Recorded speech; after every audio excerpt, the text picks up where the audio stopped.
teman-teman, hari ini saya akan ajak kalian untuk ikut kegiatan mini riset yang saya jalani di Sekolah Tercinta SDIT Insan Askia.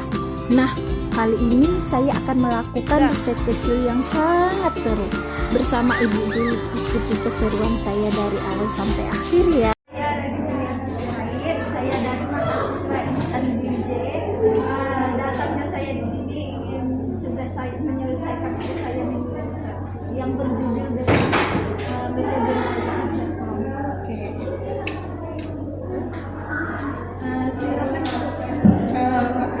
Perkenalkan, nama saya Juli. Saya salah satu guru yang mengajar tafis di sekolah ini.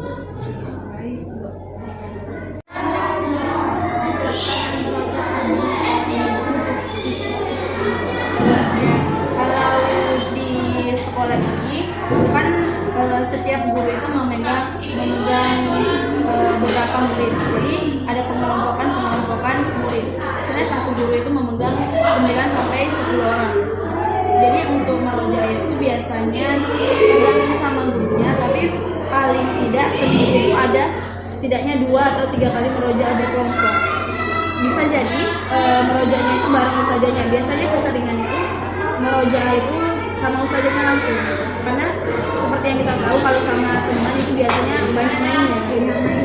Ya, jadi minimal sama ustazahnya itu mungkin kebanyakan itu dari ustazahnya, dan selebihnya itu bisa kalau ustazahnya ada kendala atau apapun bisa sama kelompoknya. Tapi tetap dipantau.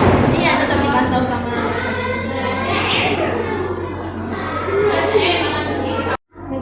Jadi bagaimana pendapat Ibu ketika anak murid bekerjanya kurang, maksudnya nggak lancar, nggak sampai target, gimana pendapat Ibu?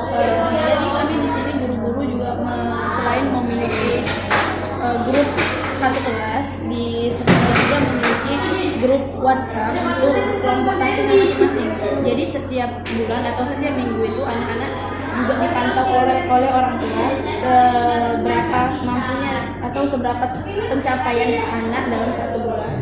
Jadi bukan hanya guru yang bekerja untuk membangun hafalan anak-anak, tapi orang tua juga berperan dalam atau ikut andil dalam pelaksanaan aktif di sekolah ini. Jadi untuk anak yang kurang ini, jadi kita bisa memantau lewat orang tuanya, dan kita bisa kasih tahu ke orang tuanya bahwa anaknya itu belum sampai target, dan jadi orang tuanya itu bisa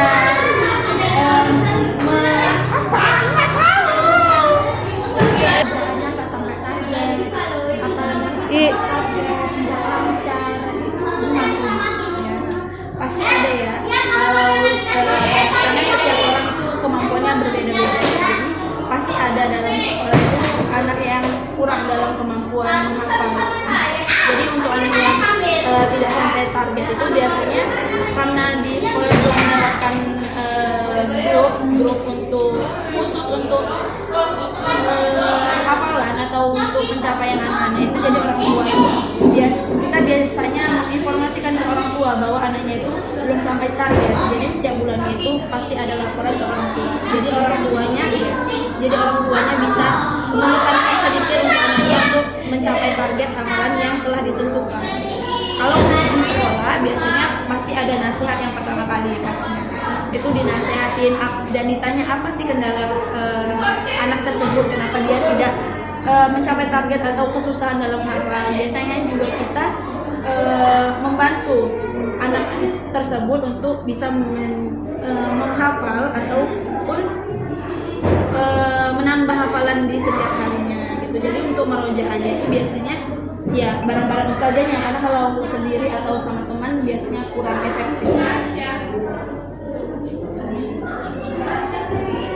Apakah ada yang orang tuanya karena kemampuan anaknya kurang, anaknya les sama ibu tentang untuk les tentang khusus tafis saja? Oke, ada. Kalau dari kelompok saya sendiri atau dari murid saya sendiri ada yang dia memang kemampuannya kurang, atau orang tuanya juga paham kalau misalnya anaknya ini kurang dalam hafalan atau bacaannya kurang fasih. Biasanya memang ada ada yang mungkin 1-2 orang yang minta kelas tambahan setelah pulang sekolah. Jadi memang ada. Dan apa tadi